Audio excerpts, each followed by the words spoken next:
Major Bell. Yes. We're on. Thank you. This is awesome. Yes. So, 2 millennials. That's right. Here figuring it all out. I've got some questions for you. Awesome. Not going to drill you too hard.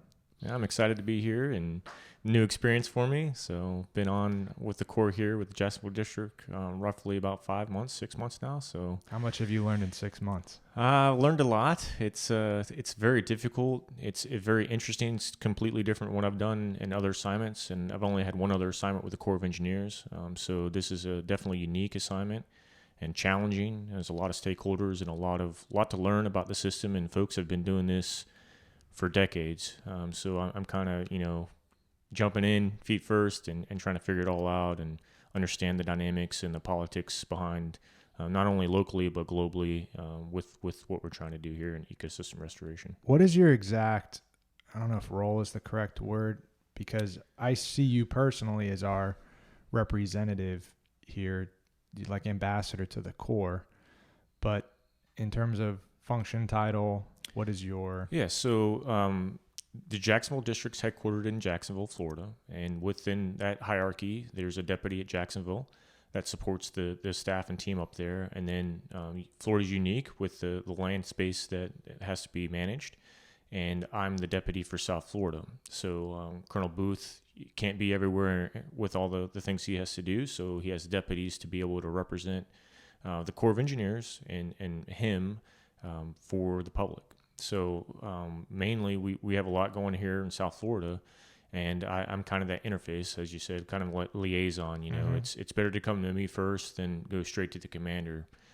So I can resolve some things with the staff. I can energize the staff and ask questions to get them focused on the things that I get questions about from the public, or interest from stakeholders, or positions that he needs to be aware of before he makes decisions. So I can provide that to him and not filtered through the staff. As military officers, there's a unspoken trust. With civilian staff and folks, there's different ways in viewing things, and officers in the Army analyze things differently. And we see different things based on our experiences through the Army, through combat, through training exercises. And it just allows us different ways to approach the problem set to be able to do that. So I'm kind of... What is your here. background? What happened before you got here? Yeah, sure. Yeah. So I'm from Williston, Florida. So it's in Levy County, Where is that? Yeah, just outside Gainesville. Got it. It's a small rural community southwest of Gainesville, about 20 miles or so, 25 miles or so. Mm-hmm. So I was born in Gainesville, raised in Williston. I graduated high school there, and then I went to the University of Florida. I graduated in mechanical engineering in class of 07. Great. Yeah, so I got to see Tim Tebow and be a part of Urban Meyer as a head coach there, and back-to-back championships, basketball. It was a great time to go to college. It was amazing. Nice to have a Florida guy, though. Yeah, You so understand I'm water. a local, right? Yeah. Like I have an interest as a resident, right? Mm-hmm. Eventually I will retire out of the Army, and I'm going to come back to live in Florida. Like I love this state. I've been all over the world, all over the nation. And there's nothing like Florida. It's a very unique topography, and what's interesting is there's lots of different things to do in this state, from fishing to horseback riding, whatever you want to do. I chose to do diving. My parents were scuba divers. They did a lot of spring diving. But as I got older and in college, I learned about cave diving. So I want to do underwater cave diving. Are you crazy? And people think that. So people think it's really small holes that you're crawling yourself through with all your equipment, and it's not. There's places in Tallahassee area and in South Florida that you can fly a 747 jet through. Wow. And think about that. Like, you can't even see the other side of the cave wall, and your buddy's over there with his light, and you just see the light, like that's all you see. The huge conduits that water's flowing through, and it's an amazing experience, and I love it. So that's... Graduated University of Florida in 2007. Yep. I started working in a little company called Halcyon Manufacturing Incorporated, just in High Springs, so just north of Gainesville, northwest of Gainesville. I was a research and development engineer. Did rebreathers, regulators, dive lights, BCDs, harnesses. I did all these cool engineering things when I was doing that. And then my cave mentor, so back in those days, you take your formalized cave training to be a cave diver. And then you, if you're lucky enough to get someone that wants to teach you kind of what they've learned over their experience in cave diving, you get a mentor. Mm-hmm. And that mentor is like, hey, you should join the Army. And then ta-da, 14 years later, I'm in the Army. So it's been a great experience. I've done 2 combat tours to Afghanistan. Thank you. It was different. It's experiences that you take with you, and it's hard to grapple with some of those things that you experience in combat. I've done a rotation into Europe. So it was in Romania for a while, and Germany, all over the place in Europe. And then I did a tour in South Korea. So went to there, what we call it Peninsula. So we were the reaction force if something were to happen. So we're down there doing training and stuff. So that was kind of cool. And then most recently, I just finished 2 years in Kuwait, in the state of Kuwait. Wow. So we have combat You've been forces busy, there. man. Yeah, Wow. combat forces there. And I helped manage the installations there on the U.S. Army's behalf, and then competed for this assignment here, and now I'm the deputy for South Florida. And you wanted to come home. Wanted to come home. What an opportunity. I spent 2 years away from my family, 3 years if you include COVID. So when you get promoted within the Army, you have to go to school. So I went to Leavenworth in Kansas. My family stayed at the time in Augusta, Georgia. That's where I was stationed before with the Corps of Engineers. I was a project engineer. Doing transformation projects for the cyber. So cyber transformation is a new domain of combat. So we need facilities to be able to train our soldiers. So I help do a lot of renovations of facilities and building new facilities to be able to train our soldiers on how to do that warfare. So that training there. So that was my first experience in military construction. And MilCon is what's referred to. So I managed $108 million worth of projects there. And, that was really cool to see that, right? And I, as a soldier, I had a vested interest to make sure that we were getting quality projects on time, within budget, executed safely, so that our soldiers can be trained to the premier, what they need to do for cyber stuff. I'm not a cyber soldier, but it's very complicated. Just like space, it's a very complicated domain to be involved in, and they need that technology to be able to do that. Then I went to Leavenworth for a year. It was kind of weird with COVID. My family stayed there. And then I chose to go to Kuwait for 2 years to get some what's called key developmental time to keep me competitive for the next pay grade, next rank. You have to do certain assignments at a certain length of time. Why Kuwait? Why? So you can go to an installation, right, in the Army, anywhere in the Army, and then you could sit on staff. So you can sit on staff up to a year or two, and then when I was a captain, I almost didn't get enough KD time to be competitive for majors. So there's timelines. If you go to an installation, like, oh yeah, I want to go to Hawaii. That's awesome. It'd be so cool to go to Hawaii and live there. You could be sitting on what's called, as a captain, a command queue for 3 or more years. And in Hawaii, though. In Hawaii, right? So if you don't want to stay in the Army, well, that might be a great option for you. But if you want a career in the Army, you have to get your KD time and a certain length of that time. So you have to kind of plan, where can you go to be able to get these assignments done in time to be competitive for your next grade as major? So a minimum of 12 months as a captain in command you have to have to stay competitive. You obviously want more time, so I did 18 months of command in Fort Stewart. Now I think it's still Fort Stewart, but Fort Stewart, Georgia. Did my 18 months there.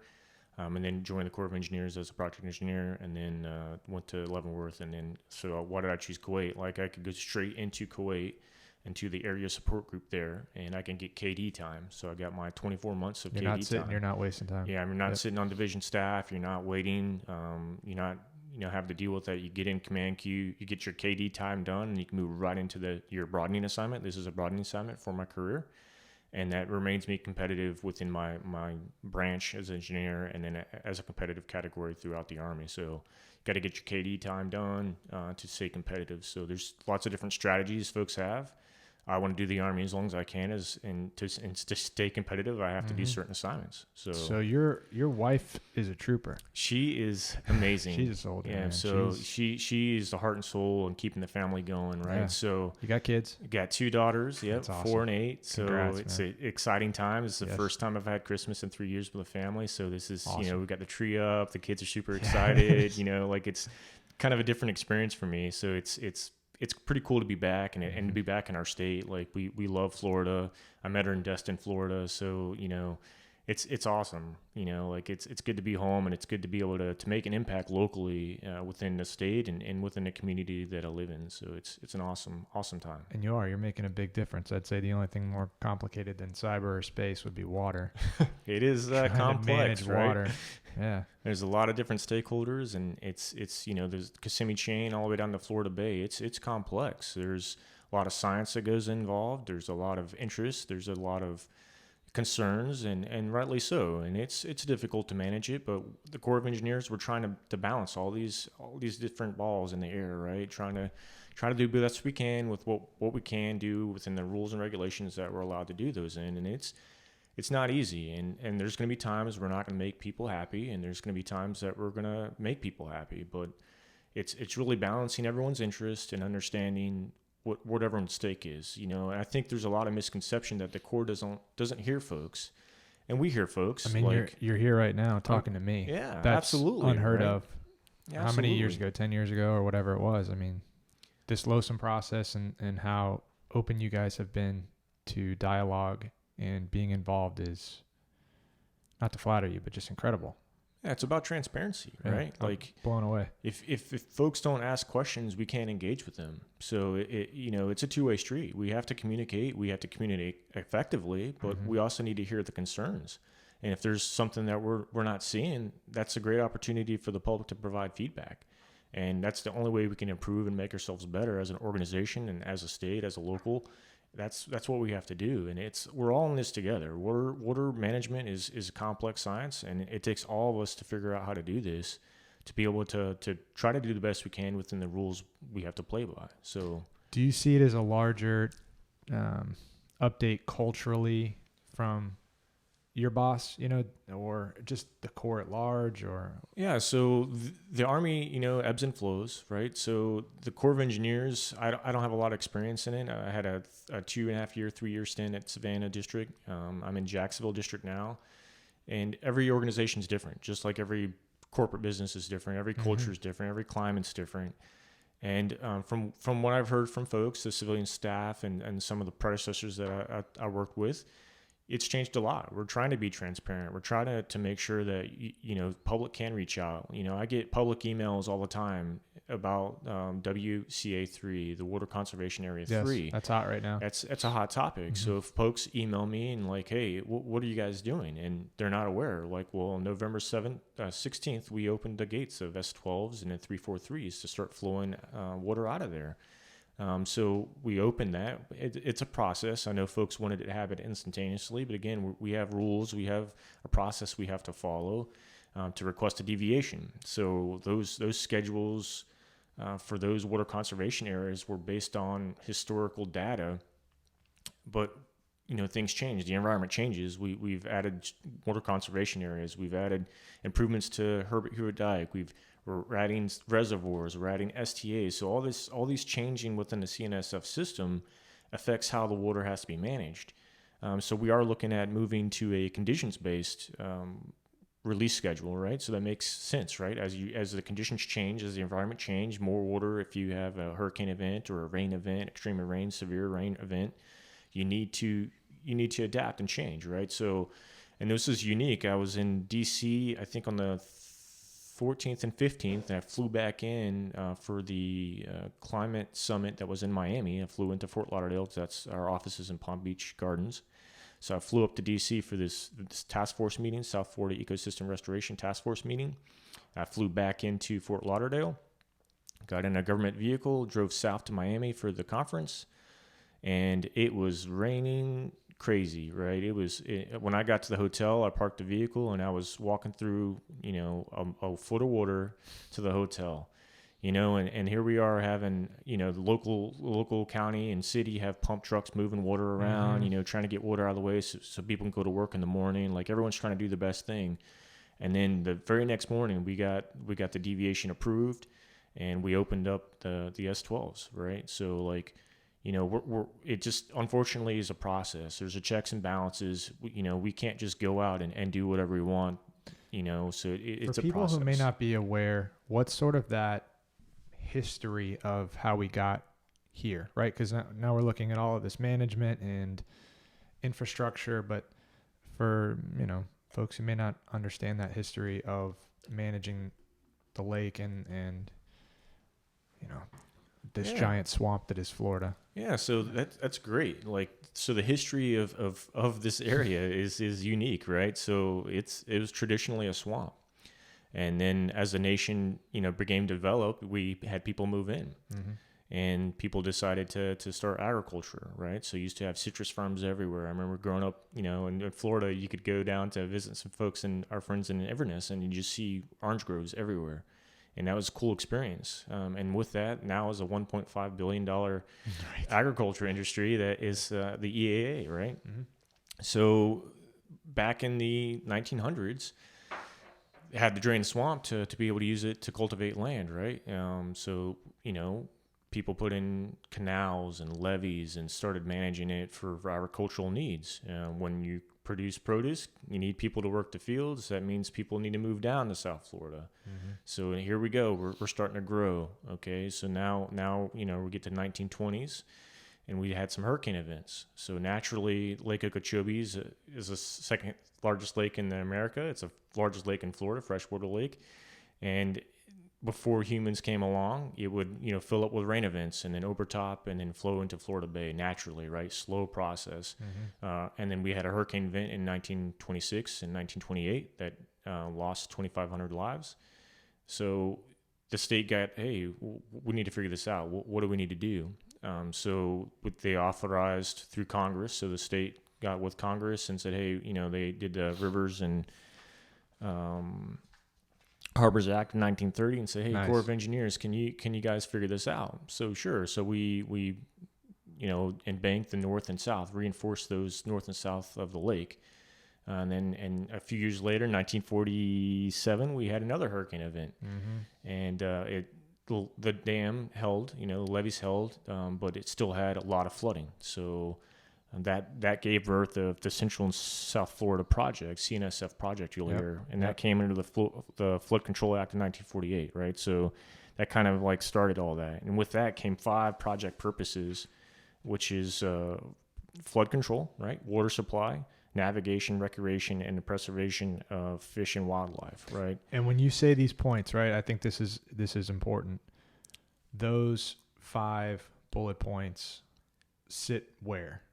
So that's in the act, yeah. So that's in the that sits in that act, yep. But that is Congress. That's correct. Yes, Congress that's the 5. That's they have 5 project decided purposes. Yep, that's what you guys. That's the 5 balls we're juggling, right? So when folks ask about water supply, that's the agriculture industry, right? That's Florida Power and Light, right? To cool reactors and things, right? So that we're balancing that, right? And then you have recreation, right? We have the Okeechobee Waterway, right? So there's lots of things we're trying to balance to be able to meet those 5 project purposes and execute restoration. So it's a complex, again, very complex. And if folks want that changed, you have to. Who do they need to talk to? You got to talk to the representatives. They got to talk to Congress. That. That's yes. we as a Corps of Engineers, we're what's called a direct report unit of the Department of the Army, and we take direction from Congress.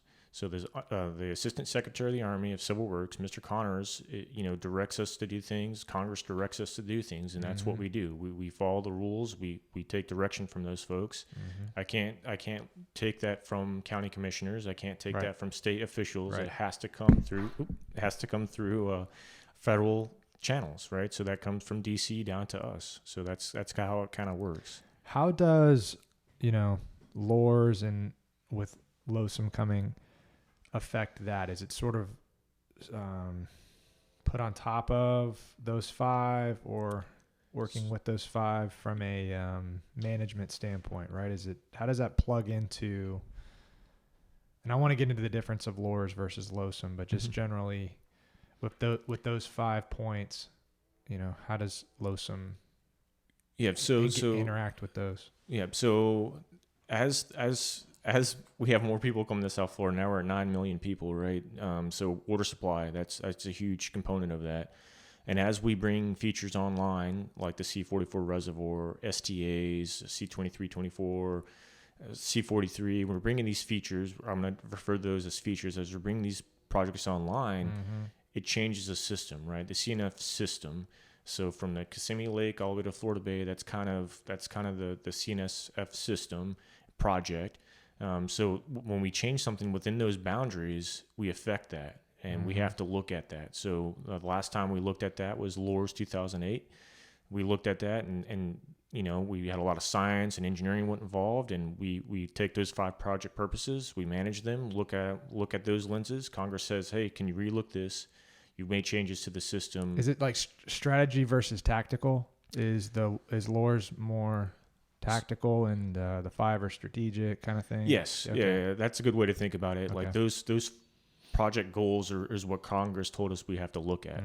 So as we look at LOSOM, we changed the system tactically on the ground, on the battle space in the CNSF. We changed the system. Now we have to see how that affects, right? So we do studies, and those studies will determine the best way to manage, given those 5 project purposes, how to execute water flow and distribution, right? Quality, quantity, distribution, and timing. That's kind of how we're looking at the problem set, and that it's complex. Again, truly, yes. Yeah, I mean, so on December 5th, the Chief of Engineers, Lieutenant General Spellman, who's the Corps of Engineers commander, he serves a whole bunch of different roles, but as a Chief of Engineers, him and Mr. Connor were at the Infrastructure and Transportation House testimony, and he talks about LOSOM. I did see a little bit of that. Yeah, he talks about that. From Brian Mast. Correct. Representative Mast had some questions about LOSOM. Where are we at in the process? So in September of 29, we received what's called a biological opinion from NMFS, National Marine Fisheries Service. And it was what's called elevated. It's elevated between the agencies. So that's at the Assistant Secretary of the Army, Mr. Connor, has that for action, right? His office has that for action. But Lieutenant General Spellman goes into kind of detail on those fundamental differences that we have on the biological opinion. Right. So that's where we are with LOSOM right now. Do you feel comfortable going into that? We can, yeah. So, I mean, we're hoping that we're very hopeful that by the end of the fiscal year, and so September 24, in the fiscal year, we're very hopeful that we can come to an arrangement between the agencies to be able to move forward on LOSOM. It's not going away. We're pushing for LOSOM. We all want LOSOM. It's going to be better for the system. It's going to be better for everyone. Yes. And we need to get this through. And, it's, again, a process, right? So checks and balances. We can't do things without everyone having a seat at the table, right? So everyone's got a voice, and we have to go through a process to be able to come to a resolution and then move forward. So with LOSOM, basically it says no discharges to the east. Unless the lake gets at a certain level and initiates a certain trigger, then we have to, based on flood. Lake restoration mode. So I can't speak to restoration modes because the F quadrant envelope, is what we're trying to manage. That's anywhere from 12.5 to 15.5 feet based on where we are in the season. But if we get the lake too high, it becomes a flood risk to life safety for folks around the lake and then South Florida, right? So we have triggers in place that the dam won't fail, but we have to release water so that if it comes any higher, it would fail, right? So there's safety factors built in, so we have to get the water off the lake to not cause a larger issue, right? So flooding in 1947, those type things could be exacerbated now, right? We have a lot more impervious surface, concrete everywhere, highways everywhere. All that plays in effect when you have rain events. And if Lake Okeechobee, Herbert Hoover Dike were to fail, that would be catastrophic, right? So we have to manage water, and there's triggers based on water height on how the water is distributed through the system, right? South, east, and west. And with LOSOM, we're operating under LORS now, and LOSOM, we understand the science behind that, and we're trying to operate with LORS, but in the spirit of LOSOM, which That's a good way to put it. Yeah, so which is really trying to manage the estuaries, east and west, the Caloosahatchee and the St. Lucie estuaries, right? So making sure that those stay healthy so that the oysters can grow and seagrass can grow and all these other things to be able to support those economies there and the wildlife there, right? And one of the 5 project purposes, right? Preserve life, fish and wildlife, right? So we're trying to manage all these different things. And it's complex. It's hard. So we're trying to do the best we can. But LOSOM is the next version. So as technology changes, as we bring these features online, it affects the system. We have to look at how all that, and it's just a process. It's a process we go through. We have to request these things to be able to execute, the new operation manual. So it's just a process, but we're very hopeful that by September we'll have it in place, and what's called a record of decision, and that'll come from our headquarters in Atlanta. General Hibner will sign the ROD, and then we'll be good to go, and we will operate Hopefully. on the LOSOM. Yeah, I mean, we're hopeful. I mean, Yes. it's just it's a way above us, right? It's above Jacksonville District. It is at the Mm-hmm. agency level. So it's.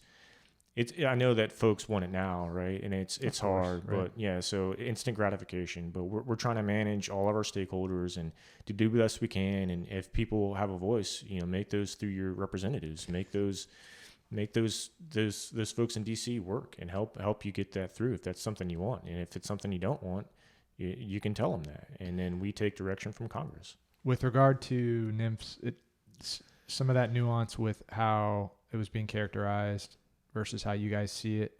Mm-hmm. Can you go into that at all? I prefer not to, Deal. since it's at the agency level. I mean, Got there's it. just a fundamental difference in the science and Right. the legal aspect. Right. So I would encourage your listeners and viewers to go look at that on YouTube. Perfect. I think it's around a 47 minute marker on that Perfect. testimony. Yep. And General Spellman lays it out, and Mr. Connor lays it out. And, Mm-hmm.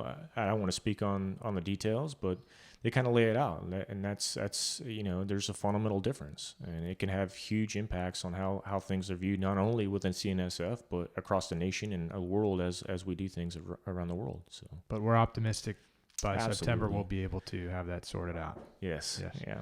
Do you mind going into as technical as you would like, lures versus LOSOM? Because we're Mhm. saying we're going into we're still in lures, but with the spirit of LOSOM, what that looks like, maybe across the board with management, but also for the the average person who's living over on this coast Right. that So could be looking at discharges. yeah, so Los Lures, always has flow based on estuary conditions, based on WCA, the water conservation areas, based on those hydrological conditions.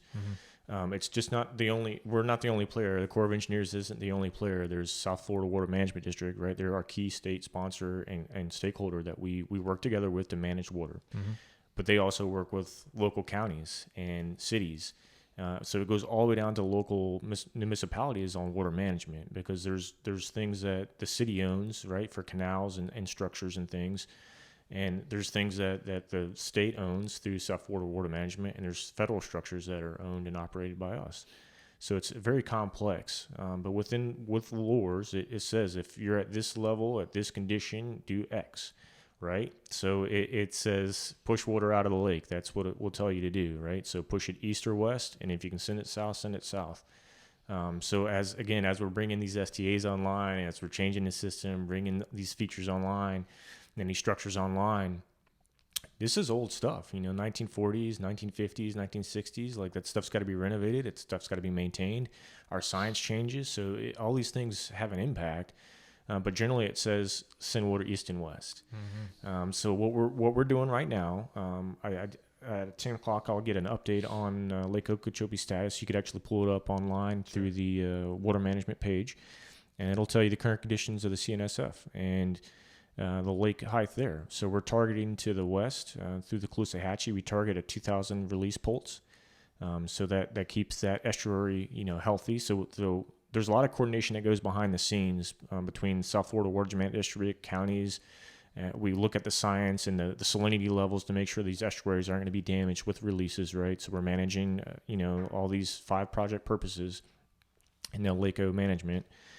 And right now we're targeting 2,000 to the west through the Caloosahatchee, right? So if you look on the website there, you'll see, it may be like 1,900 or something like that. So it's 2,000 pulse average. So it's, again, like if we have a rain event in that basin there, it will change how much we release, because we're trying to target 2,000. But if the rain in that basin goes into that canal, that river, it will increase that height. So we have to reduce the flow so that we don't send a lot of water down through the river and damage the ecosystem there, right? Mm-hmm.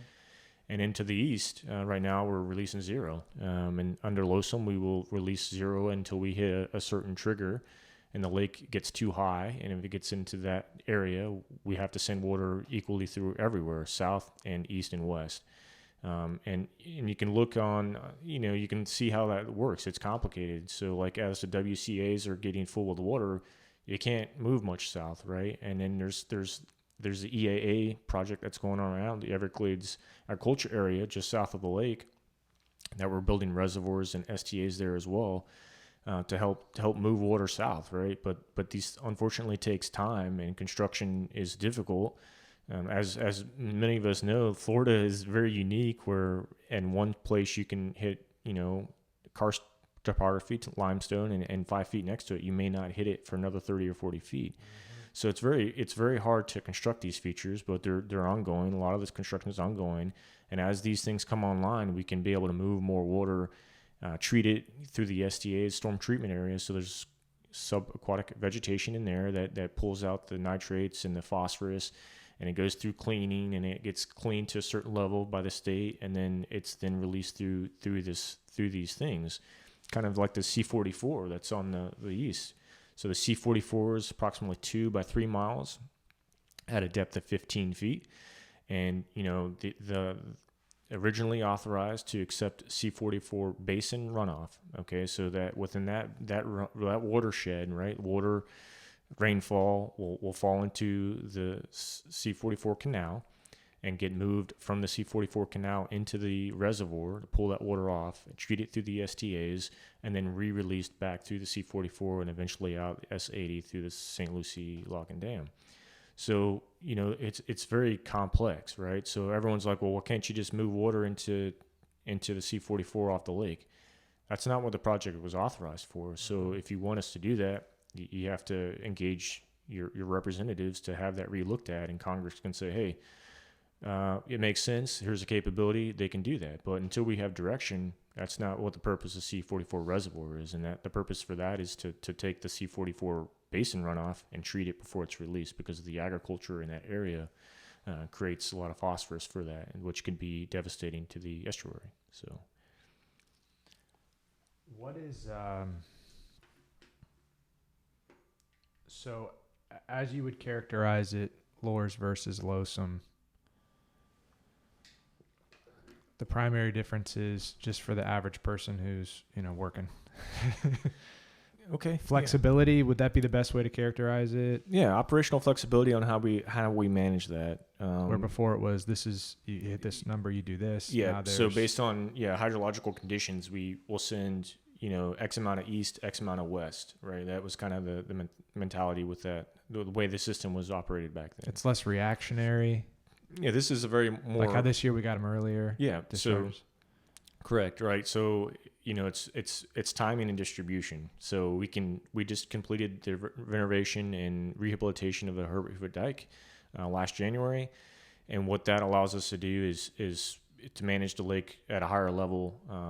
And with that becomes benefits. With LOSOM, there's benefits in improving performance over LORS, right? So there's benefit to running LOSOM, and it takes effect. Do you have some sense of what I know this is sort of putting you on the spot, but what percentage decrease likelihood of discharges or volume of water if LOSOM was, operational even without the EAA reservoir? Are those kind of numbers floating around at this point, just for the average person who's trying to understand what it means in terms of discharges? Yeah, so with LOSOM, it's again 0 discharges to the east. So through the C-44 canal, that's 0 discharges until we hit a level of 17, or I would have to look at the chart, but I think it's above 17 feet.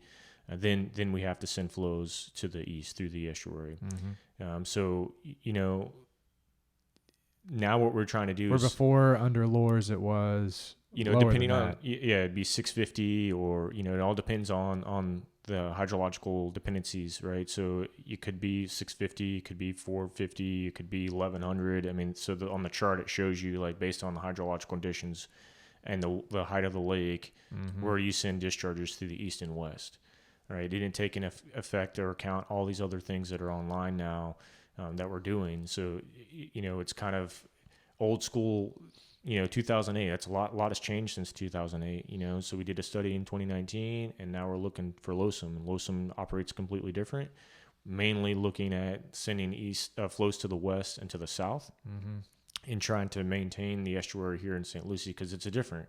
If you look on a map, right, the distance between Lake Okeechobee and the St. Lucie estuary is a lot smaller distance than if you look along the Caloosahatchee, right? The river there to the coast is a lot farther, right? So what that means is, as water flows through the river, it percolates through the soil, recharges the aquifer, right? So it has a longer distance to do that. Whereas on the East Coast, you make releases and it's almost to the Atlantic Ocean. It's a very short distance. So it's instantaneous. So what LOSOM says is, hey, to manage that ecosystem over there, you can't release all that water at that time. You hold off those releases, hold those off until you get to a certain height, and then you have to release it based on a safety condition. Those have to get pushed to the east. That's for everyone's safety, not just Martin County, but everyone in South Florida and the west coast of Florida as well. So like it's again, managing a lot of different stakeholders, and making sure that everyone's getting benefits, right? It's beneficial flows when it's required, right? So sending water south is for agricultural needs, right? So if there's a demand for agriculture that needs water supply to be able to grow crops, we have to send water south, right? So there's a lot of competing interest, and it's very complicated on how things are done. But generally, we're banking water, which means we're keeping the lake level high so we can make these beneficial releases east, west, and south during the dry season.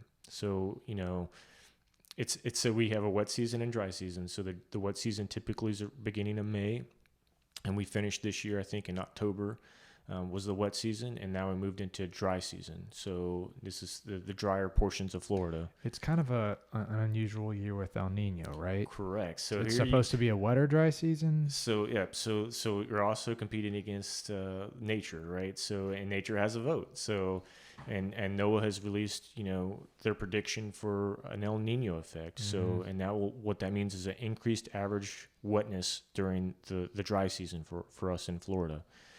So we've been blessed and fortunate the past several weeks and months that we haven't had a lot of severe rain. The last major rain event we had was in November.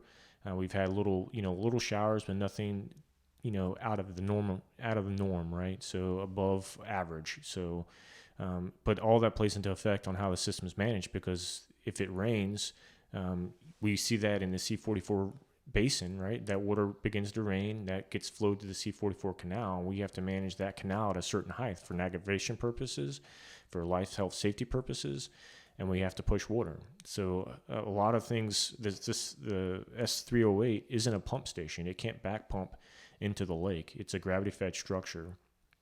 So as rain happens, we have to release water out of the canal. But the C-44 reservoir can take that. If it's rainfall, they can pump it into that C-44, hold it there, and then move it to the SDAs, treat that water, and then release it back through the C-44, and then eventually back out through the S-80. So it's interesting. So we're actually working right now to be able to put the C-44 on our public webpage so that viewers can see. You can click on C-44 and they can see the height of the water, and because that's been contentious. Yeah, it's been a hot topic recently. People want to know what's going on. Yeah, absolutely, right? We're trying to be transparent, and what is going on? Yeah, it's complex, right? So again, we're making these engineered structures to do a purpose, and we're trying to mimic nature in what we're doing, right? As people move to South Florida, as we have demands for agriculture, as you have these demands to create grasses for manatees and all these other requirements, oyster growth, all these other things, we have to manage that, and it's hard. And we create this. So C-44 takes the C-44 basin runoff, treats that, and releases it at a time with a cleaner water quality, right? So when we created the C-44 reservoir, it was completed and what's moved into operational monitoring and testing phase. How long does that typically last, that phase? So it's based on the project size and complexity. So it's not like, it's 6 months, it's a year. It's based on engineering effort, right? So as I discussed earlier, the topography can change drastically from 5 feet from a location. So we have seepage along the south and west of the structure. It's not a flood risk control issue. We have no concerns with that. People are going to be safe and fine. But what that means is the design criteria for that reservoir was 15 feet. and we will get to 15 feet, but it's going to take some time. So we noticed some seepage when we brought it up to 10 feet during the testing phase. And it was on the banks. Yeah, so it's on the seepage banks. So not Right. even along the reservoir banks, but along the seepage banks. So you have a perimeter canal, and then outside that you have a seepage canal. And what that, as naturally water will soak through the soils, it'll percolate through. We have these canals, and that's how you kind of see how well the performance of that is, because then it naturally flows back into the aquifer, rehydrates, and all that stuff, right? Good. So yeah, it's a process. It's slow, right? Remember, we're trying to mimic nature and how it operates and maintains things, and we're basically creating this huge swimming pool to recreate that and release timing of that water when it's required for use. So it's complex. So yeah, on the south and west portions of the seepage bank, that canal it's a little damp. It's a maintenance issue. It's when they have to run the mowers, South Florida Water Management District. Yeah, they manage that system, right? So we come in with federal dollars, and it's cost shared with them and the state. We build this structure and then we turn it over. It's not a federal structure. We turn it over to the state to operate. And we noticed that there were seepage issues when we brought up to 10 feet. It's going to create a maintenance issue for the state. So we're looking into correcting that. So we have teams out doing soil samples to identify how we're going to do relief wells, how that's going to work, and be able to move forward on that, and be able to get that system operating up to 15 feet. But right now, I think we're at 5.25 feet within the reservoir right now. But as rainfall happens during the wet season, we can be able to bring it up to 10 feet, treat it, and then release it through the S80 at a beneficial time that benefits the estuary. I appreciate you guys doing it the right way. I'm sure there's a lot of scrutiny and, voices coming at you, but thank you for making sure this thing works right, because this is the beginning, the first project, right? This Right. is Exactly. we all want this to go well. Yeah, and so EAA reservoir. It's complicated, right? And it's difficult, and it's the first time we've done this, right? So with that comes some discovery learning, and the topography is very different in Florida than other places in the world. So it's hard to manage that, and we understand that the expectation is we deliver a quality project on time, in budget, safely, right? That's our goals from the chief of engineers, and we're going to do that, but we have to do it correctly. So we're not going to turn over a project that it's not ready. It's not functional. It's not functional to 15 feet. The design is 15 feet. We can operate safely at up to 10 feet. So there's beneficial use there. So we can use it during the wet season or when we need to. So there's use capability there, and that's a 60,500 acre feet storage plus the SCH, which is 6,300 square acre feet of storage there to treat water. Do you feel comfortable going into what the updates are going to be? Because I saw that clip from, I can't think of what her name was, but she was probably from the Corps talking to South Florida Water Management. And it was great. It was a little clip on social media, but she showed in the graphic, it looked like they were putting a wall in to have it work. So it's a pipe, seepage well. That's so what it was. So they have to do what's called an investigation. So they take soil samples, they'll look at the topography, and they'll come up with what we think we can see underground. And then our Mobile district is actually doing that for us. And once those investigations are complete, the engineers will be able to design seepage wells and management along that seepage canal, and then put the water back into the seepage canal, right? So it's just managing that water there and moving it. So I can't speak to when the investigations are going to be complete and when those initial testing will be done, and then when they can do design and move into construction. I think there's a lot of misconception that the Corps of Engineers can instantly do things. There's a lot of checks and balances and making sure we do it right, have the science right, have the engineering right. It's a process. Nothing is quick. If it's federally involved, there's a lot of scrutiny, right? And that rightly so. It needs to make sure that safety. It needs to make sure that it's going to perform correctly. It's a process to make sure that we're not doing something that not only affects the environment, but the citizens in the area, right? So it's difficult to manage and it's complex. I think it's easy to lose track of the scale of these things, and 2 by 3 miles, that's huge. The permanence of them. You're talking about there's also infrastructure that's going to be there for a very long time. Millennia. It needs to be right. It's got to be right. Right. Yeah, and it's not only just a large reservoir that holds water, right? There's recreational uses there too. There's public access there to go fishing. And as STAs will have waterfowl, there's going to be opportunities for hunting, you know. So it creates a lot of local community involvement as well. So you could go out and fish on these things. It's pretty neat. Like, we're creating these little lakes, basically, nature lakes that will treat the water and then release it back, right? So it's really cool what we're trying to do, and it's really to mimic nature, but in a more scientific way, right? There's a lot of science. We have biologists, both us and our state partners have biologists that look at how the science and how things grow, right, and treat the water, and they need a certain break so they don't get, you know, too saturated, right? They, you know, just like us, we can't run marathon every day. You got to take a break. You got to recover. So the same with the subaquatic vegetation. They need a break. They need to be able to rebound so they can be able to perform at the optimum level. That's the ultimate goal for the EAA reservoir, right? Correct. To be able to pull it off, because it seems like the entire state gets wet at the same time, right? Like, there's water everywhere right now, Yep. you know, whenever that now is. And the hope is that the EA reservoir will have enough capacity to pull some of that off of those. Absolutely. Yeah, and make beneficial releases. Yeah. Right. So that facility, the EAA reservoir, is 260,000 acre feet. I don't have a... So if the public has gone out to C-44... How big is that in terms of... So I went out on a construction site feet or miles or however huge it is. It's 10 miles plus. I think it's 15 miles by 18 miles. I'm not sure exactly, but it's huge. Insane. That's insane. It's huge. So C-44 is 2 by 3 miles. Right. So like this thing is, you know, orders of magnitude larger. And the walls, right? The walls are going to be... Yeah, I think... I don't have the data 30 in front feet of me. tall, yeah, or I think something. the embankments are 30 or 40 feet tall. Right. When I went out there, like, I walked up the embankments that they were putting in, and I'm like, holy smokes. And you look across, and we only drove to the middle of it. It takes multiple days to see the entire project. That's how large it is. Wow. And it's mega construction. And that's got to be exciting on your end to be involved in that. Yeah, that's pretty cool. Yeah. Like, as an engineer, like, all the things you could have, time-wise, you could have come into, you're coming into that. Yeah, this is a great time to see things being done and put in the ground. And, you know, a lot of this stuff started in 1998, and, you know, the Yellow Book and all these components were all discussed.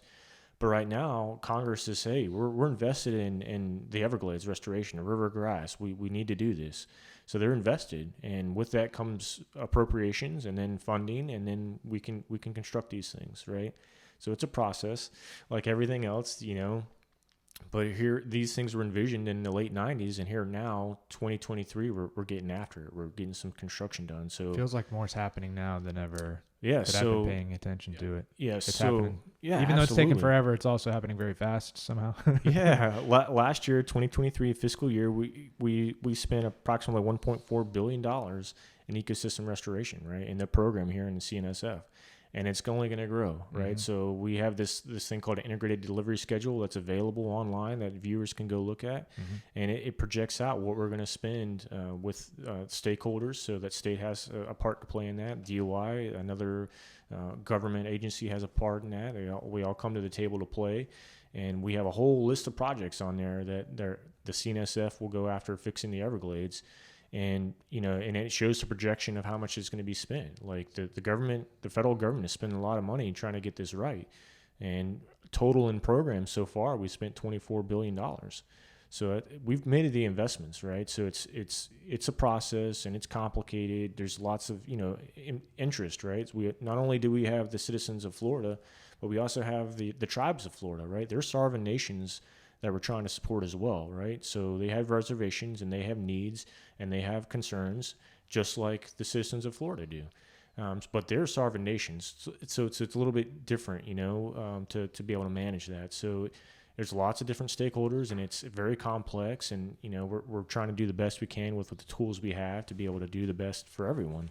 But again, you know, the 5 project purposes, and we're trying to manage those as well. So it's a lot that goes into this stuff. I wanted to ask you, from your perspective, from the Corps' perspective, about the dike, the Herbert Hoover Dike restoration. That's been a big thing going on for a long time. Yes. You know, some of the technical details around that for people to understand.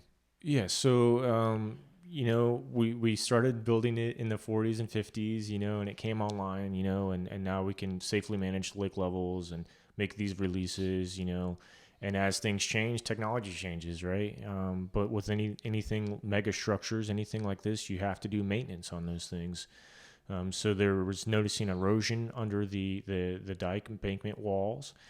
So not on the inside, on the interior, right? So if you think, is it from the water? Yeah, so the sloshing, water, so the water, again, it percolates out slowly, right? Okay. But when water moves, it creates erosion. So I think of like the hurricanes, they pull the water all the way over. Yeah, so it can. So we do have some structures when we're doing the rehabilitation that were wave attenuation is what it's called, the engineering term. So as the water moves based on the conditions of the water or a hurricane, it sloshes against structures, which damages them and could cause issues, right? So we have a whole process and checks and balances to go out during certain levels. And our structures there on Lake Okeechobee can withstand a Cat 5 hurricane, right? So when we see a hurricane out in the Pacific or in the Atlantic or the Gulf or in the Caribbean, we send our operators out and they go into those facilities and they're hardened in. So if we need to manage those gates, we can do that during the hurricane, right? So you have backup generation, we have redundancy in place so those operators can execute missions as required. So we have to do a lot of coordination with the state and FEMA if it comes to that type of thing. But it's flood risk, right? It's flood health, life safety for folks and civilians and things. So that's kind of how we do that. So it's complex, but yeah. So a lot of that erosion was happening under the embankments, and so we went in and like subverting it. Yeah. So going under. So if you think about it, it's just percolating, but as the water flows, it moves, and movement causes erosion. So we noticed in some areas that it needed to be repaired. So we did that massive project that completed last year. How many years did that take? I think it was 8 years. It was programmed for 10, but we finished early. Good job. So yay, good win. But there's still work. There's always work going to be done because as technology changes, just like structures, you have to make sure that foundations are stable. Everything kind of moves and settles down. So you have to continue to make sure that things are appropriate and make sure that safety is paramount, right? It's number one paramount is make sure that no one gets hurt in South Florida. So you just have to make sure that the structures are being maintained and constantly What did you guys do from a technical structural standpoint? I wanted to ask you, directly, but I've heard that there's concrete that has been brought down deep as like footers. Yeah. So it's kind of like, making underground walls, correct. Yeah. And then embankments. So increasing the embankments, reinforcing those, right? So it's the concrete doesn't come all the way up. It's more of a footer. Yeah. It's subsurface. So you're not going to see it from, if you go out and visit the lake and drive around the lake, you're not going to see it. You'll just see maybe the top, you'll see the armament at the top, but you're not going to see the walls that were created subsurface, so that forces the flow and erosion to stop, and then it's got to go naturally back down and gradually flow back through the soils there. So it seems like that's the dike is one of the major issues, right? The ability to hold enough water at a certain depth. There's also the aquatic vegetation that we're now factoring in, but for health and human safety, and then for less discharges to be coming east to be able to handle as much of that water when there's an emergency. Correct. Yeah. So there's procedures in place. So I think there's a lot of misconception if we see a hurricane out in the Atlantic or the Pacific or the Caribbean, and the Gulf, we're just going to open the gates and send all this water out so that the water can hold it. One of the reasons that the rehabilitation project happened was so that we can hold more water during a rain event or a hurricane event. It's to maintain the lake. We'll continue operations. So 1 inch of rain in the Kissimmee chain is a foot on the Lake Okeechobee, and it takes several weeks to get that off. Say that again. I think that's huge. Yep. So the Kissimmee chain of lakes, 1 inch of rainfall in that basin is 1 foot. That's crazy. Lake Okeechobee. When it flows through all those lakes and picks up all that additional water, it ends up being 1 foot on the lake. Because I don't know if you have this number, but EAA Reservoir fully operational. What footage is that off the lake? I don't know what it correlates to, but I've heard like a foot and a half or something like that. Yeah, I'm not sure. I know it's 260. So that's wild. An inch of rain in the Kissimmee. Yeah, 1 inch on the is a foot on the lake. Is a foot on the lake. And then think about this, from Lake Okeechobee to Florida Bay, that height difference is 11 feet. Right. So it is flat. Yep. So, that's why they made the embankment. But back before humans, when rain events would happen, the lake would just naturally overtop and flow south into Florida Bay. But now we have humans here that, decided to do farming and other things and to live in the swamp, and that creates issues. I don't know if you can speak to that, but the development side of it, right? It seems like that puts increasing pressure. A lot of our politicians, not necessarily just in Stuart or in Martin County, but a lot of politicians up the coast will talk about water and water quality, and because it's a Florida issue, but we also approve so much development. And every one of these parcels that goes from green space and tree roots to concrete has to put more pressure, because there's nowhere for that water to go in a flood scenario, right? Like, I guess it's probably impossible to measure directly, but are you guys seeing that it's harder and harder to have water go in that direction, over the last many years? It complicates things, right? I can't speak on the developmental, county and things that folks are looking at, but it creates impervious surface, concrete and buildings that creates impervious surface, where naturally what rainfall would seep into the ground and then either flow to the coast or be absorbed through the soils into the aquifer. Now you have a structure there. Now you have concrete there or a road there or something. So now that runoff gets pushed away and it can't seep naturally into the ground. Right. So it's complex, right? And then with more humans comes more demand for water supply, right? So true.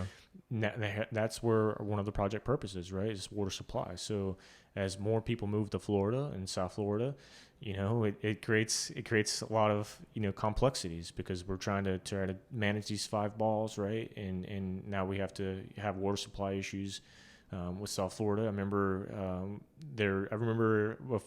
I don't remember where I was in my Army career, but I remember that South Florida was up in arms about water supply and concern. They wanted North Central Florida's water so they can have folks live here, because at the time, I think it was during a drought, there was concerns about water supply.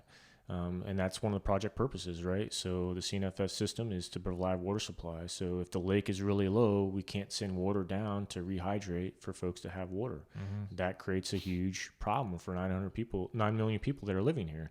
So it's a complex problem, but that's the modern world we live in. So we have to manage and kind of juggle all these different things to make sure we're getting after what we need to get after. Is that part of the EA reservoir as well? As the hope is to have that extra storage?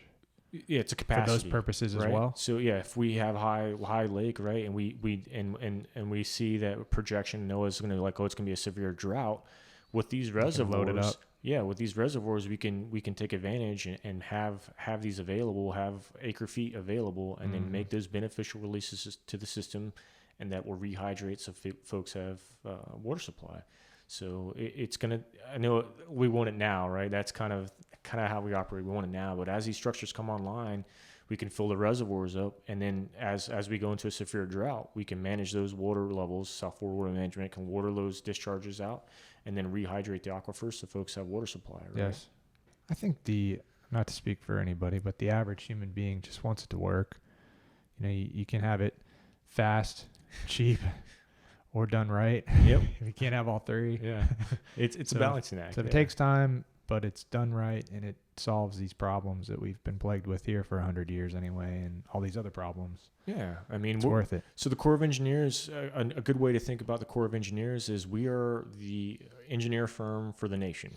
So we have a lot of engineers on staff, PhDs on staff, and we coordinate with contractors. We coordinate with our sponsors, South Florida Management District in this case.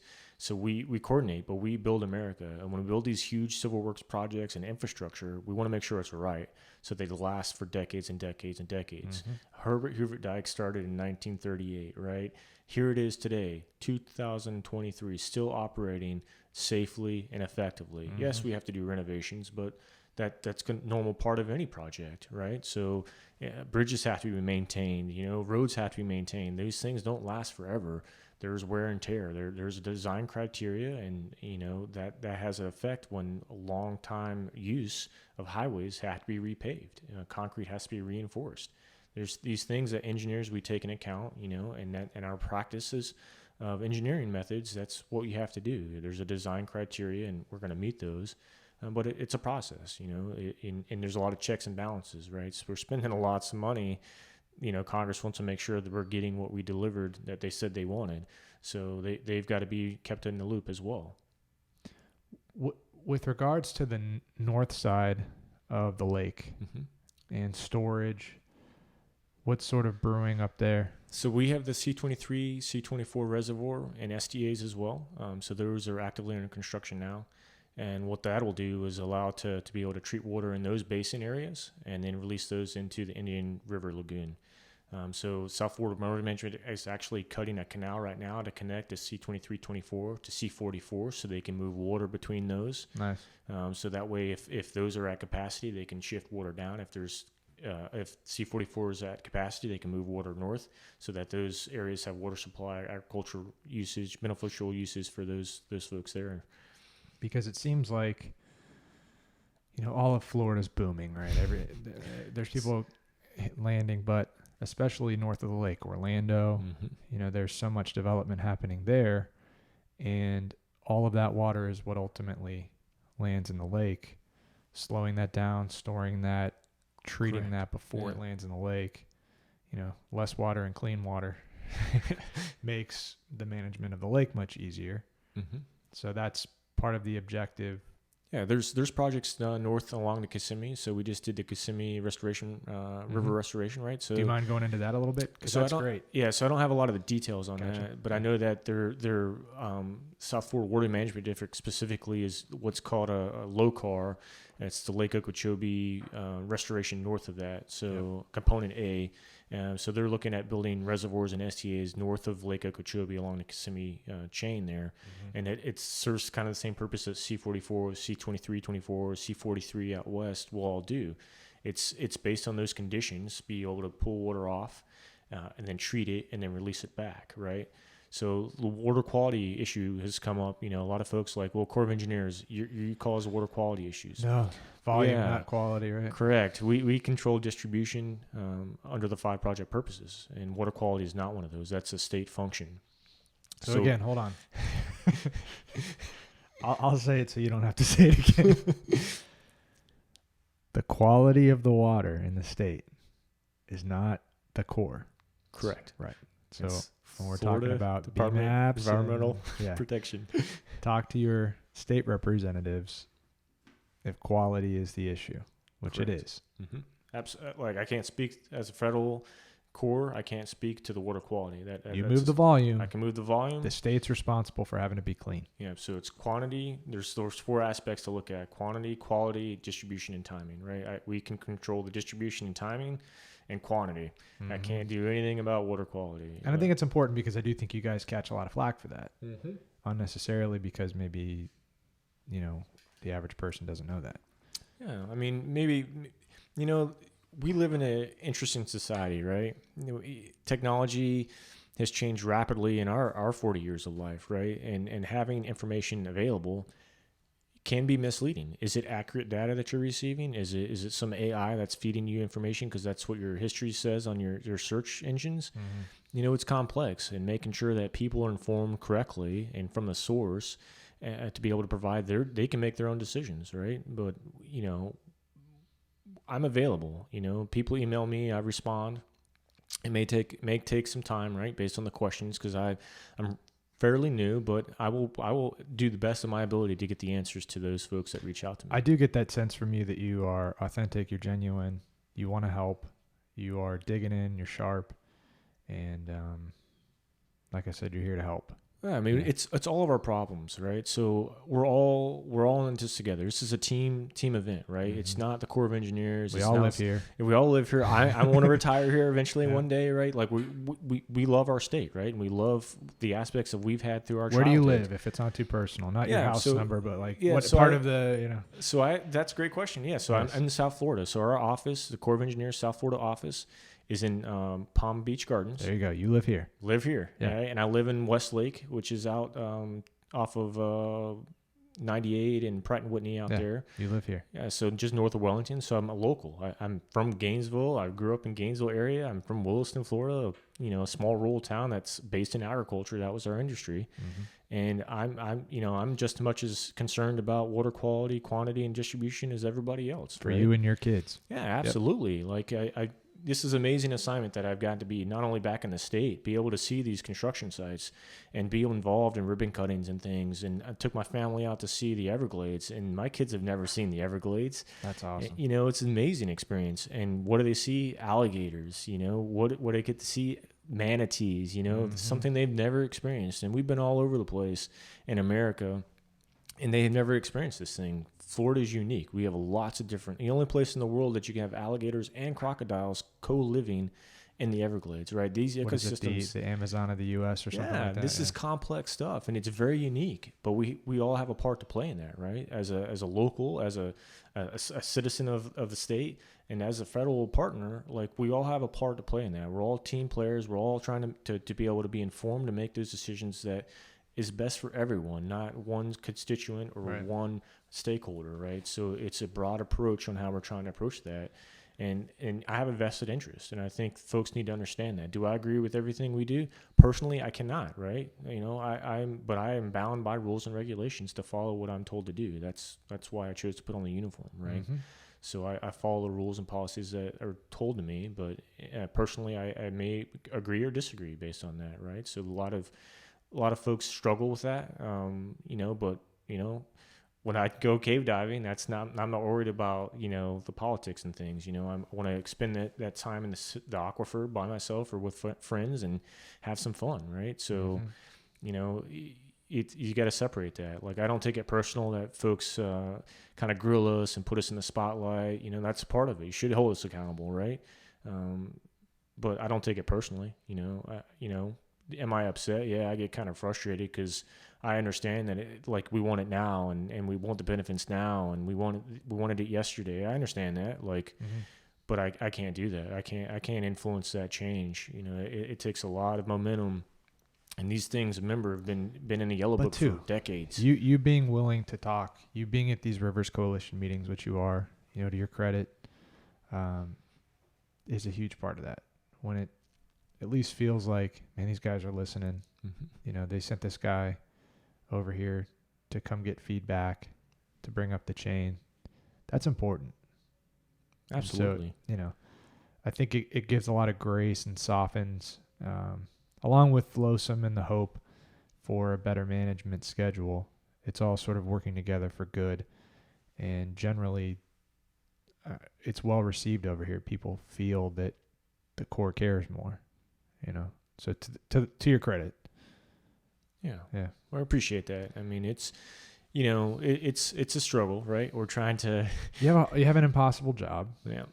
Trying to make everybody happy, which we can't do, right? And we can't isolate individual folks either, right? So it's part of being, United States. Everyone has an opinion, and we listen to those opinions, and we try to act in the best interest of what we're doing. But again, the Corps of Engineers takes direction from Congress. Right. So if folks want to influence change, they got to reach out to representatives, right? There's only I say this a lot, but there's only 3 mechanisms by which you change, right? Is the president. Is this true? The president can change your management directly? Yes, because executive branch. Yeah, he can give out directions and directives and tell DOD what to do, and right. then it trickles down eventually. Commander-in-chief, right? Yeah, he's a commander-in-chief, right? So he's the top person from a military aspect from the Department of Defense that can tell us what to do.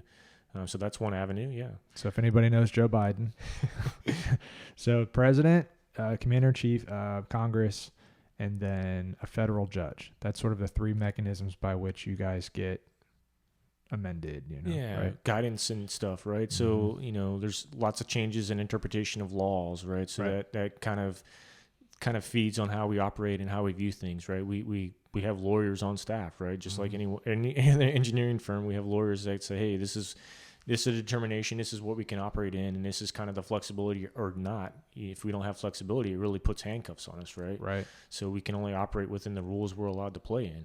So we have to, that's what we have to do. We follow rules. So, which I know you probably don't want to get in the weeds on, and I won't ask you too much about it, but I do see that's probably going to be the next chapter, once LOSOM gets going, is lawsuits from various corporate entities. Or I can't speak to litigation. I'm not trying to get you to, but I do see that's probably the next round. I think everyone needs to understand LOSOM's just the next version of LORS, right? Yep. And then as all these other features come online, and as we continue to make changes to CNSF, it's going to change again. Yep. And it's going to change again. What's the time? There are evolutions in LOSOM, right? There are time frames where it gets amended, from my yes. So very rough understanding. So within the Waters Resource Development Act, WRDA, so that was authorized in 2018, or I think so, 2018 for LOSOM.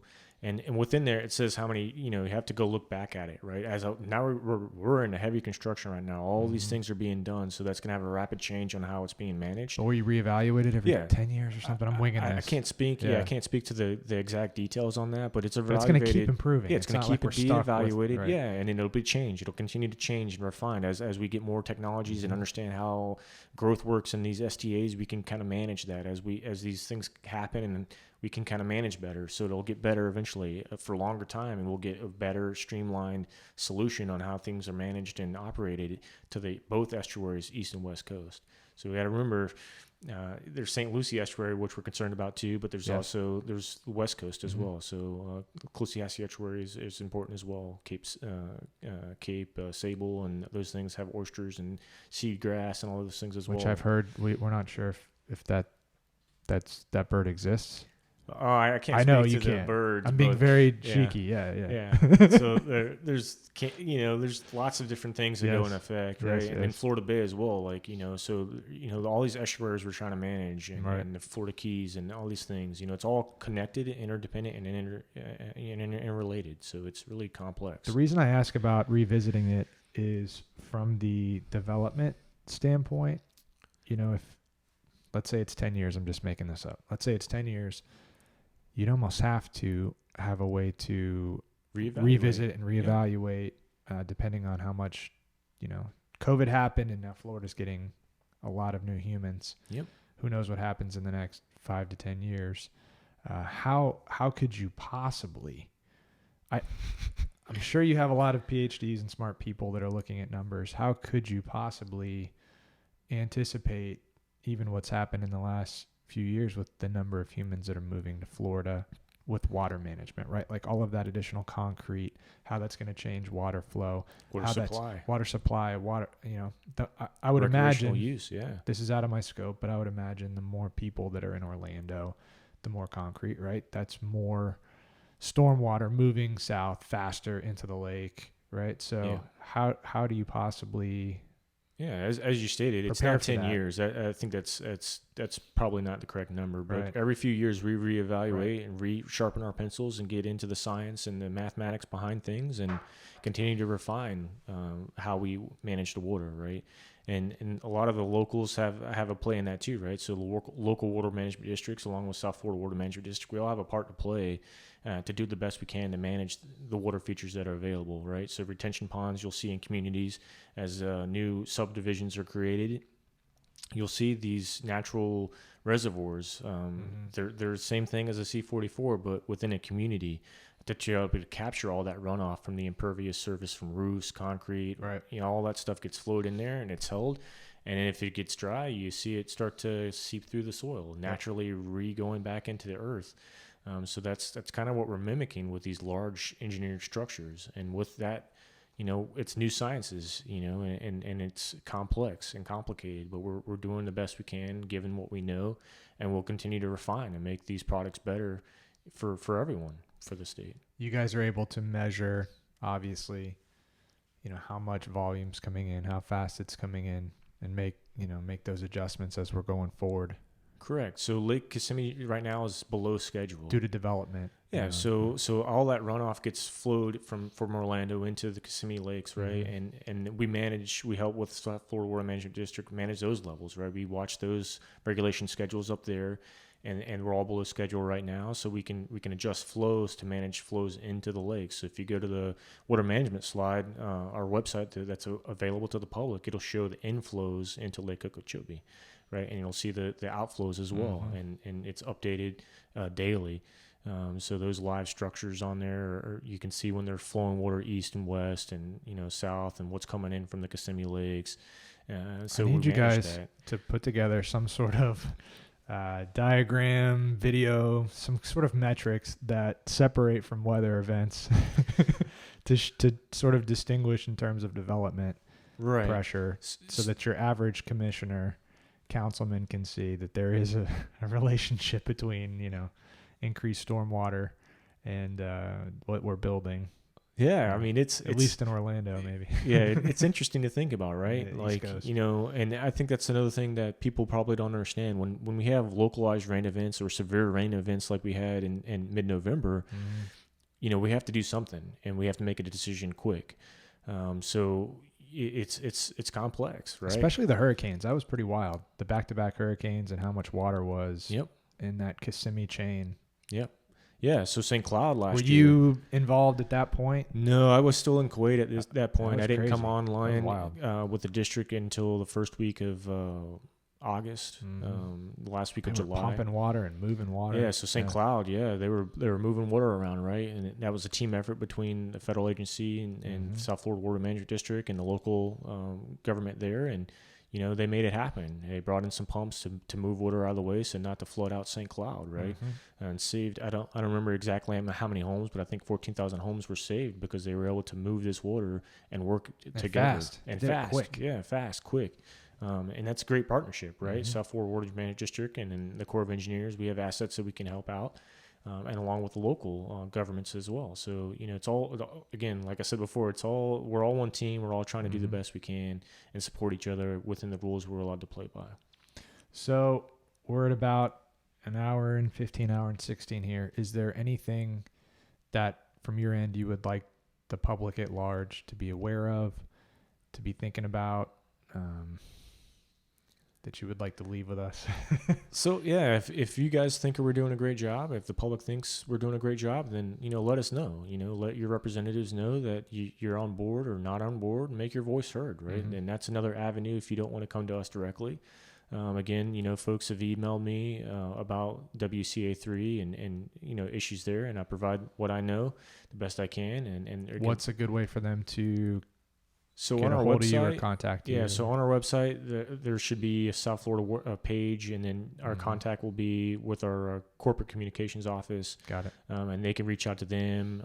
If they want to talk to me or email me, they can get my email, and that's I'll gracious respond. of you. You got to be careful what you yeah, well, it's on a government network, right? So, yes. A lot of those get sent to junk or spam because it's not a mill or a gov email address. So there's systems and processes in place. But, generally speaking, I check my junk folder or spam folder and see if I received anything from folks that are concerned about things, and I try to respond in a timely manner. Now, I have lots going on, but I try to respond, and I'm trying to be available. I attend the Rivers Coalition. I attend conferences, and FCO is coming up. The Everglades Coalition Conference is coming up. I'm going to be attending that. I'm attending a lot of conferences and events across the state. But if somebody lives in this area, right, if they're around here and they're curious about what's going on with the water, a plug for Rivers Coalition meetings is the third Thursday of the month typically. You're going to be there. Yep, I'm Sometimes usually South Florida Water Management reps are there, and almost always somebody from the Corps is there. We'll have representatives for sure. Yeah. If I have a conflict and I'm at another conference or another meeting, or if my duties take me elsewhere, but you guys are pretty consistently there. Yeah, we'll have someone there. We try to have everyone in all these meetings, and we try to, we're engaging the public as much as we can. So as we have projects, we do open houses and open forums so people Yep. can see the projects and ask questions. You're presenting sometimes. Yeah. Yeah, we present data at conferences and science is But the behind average it. person that lives here could come and shake your hand, Martin County, if they want to meet me, introduce themselves. Yeah, if they want to ask you a question. That's pretty amazing. You have any cave divers in the community that would come meet me at Rivers Coalition? Yeah, more than welcome to chat about it, you know. And if people want to just come talk about ecosystem restoration, I'm at these meetings. I attend when I can, and I try to make sure that I'm present. Like a lot of these public meetings, I go to. So South Florida War Regiment District has a governing board meeting every month, and I try to attend those if I don't have another conflict. Yep. So I'm available in lots of different avenues, and Rivers Coalition is right here in Stewart. You know, this is a beautiful area. Downtown City Hall. This is a great area. It's a quaint, small little town feel, you know, and this is awesome. Like, it's great to come visit, and it gets me out of the office, and, you know, it's great to come down here. And I just wanted people to know how accessible you are. I mean, that's amazing, you know, to your credit that you guys are willing to be here and do that. Yeah, I'm committed, right? So I'm all over the place. You know, I'm in Jacksonville for meetings, and then I come back home, and I go to meetings in Miami, and then I'm here, and then I'm there. I'm in Stewart. I'm over here on the West Coast in Fort Myers. You know, I'm all over the place, but I'm accessible, and when I can be, I'll be available and take questions and meet with the public and let people know, like, hey, I'm a local Floridian that grew up here, and I understand your concerns, because I have concerns too. And, you know, we can address those the best we can and take those back and feedback and continue to get better and refine the way we engage. And we want to be transparent. We're not trying to do things in a vacuum, right? That's a horrible staff process in the military. If one staff section is doing planning or doing something without coordinating with another staff section, that's not good. It's not going to go well. Not going to go well. The plan's not going to be executed right. The commander's going to be upset, and, you know, the disappointment will be made, and, you know, we're not going to complete the objectives of the mission, right? So at a tactical level, right? So, you know, there's a process, right? So, you know, we have wet season and dry season strategy. The commander gets briefed every week, and I get briefed every week on the status of the water management, and he makes decisions on what he can, and South Florida Water Management makes decisions on what they can.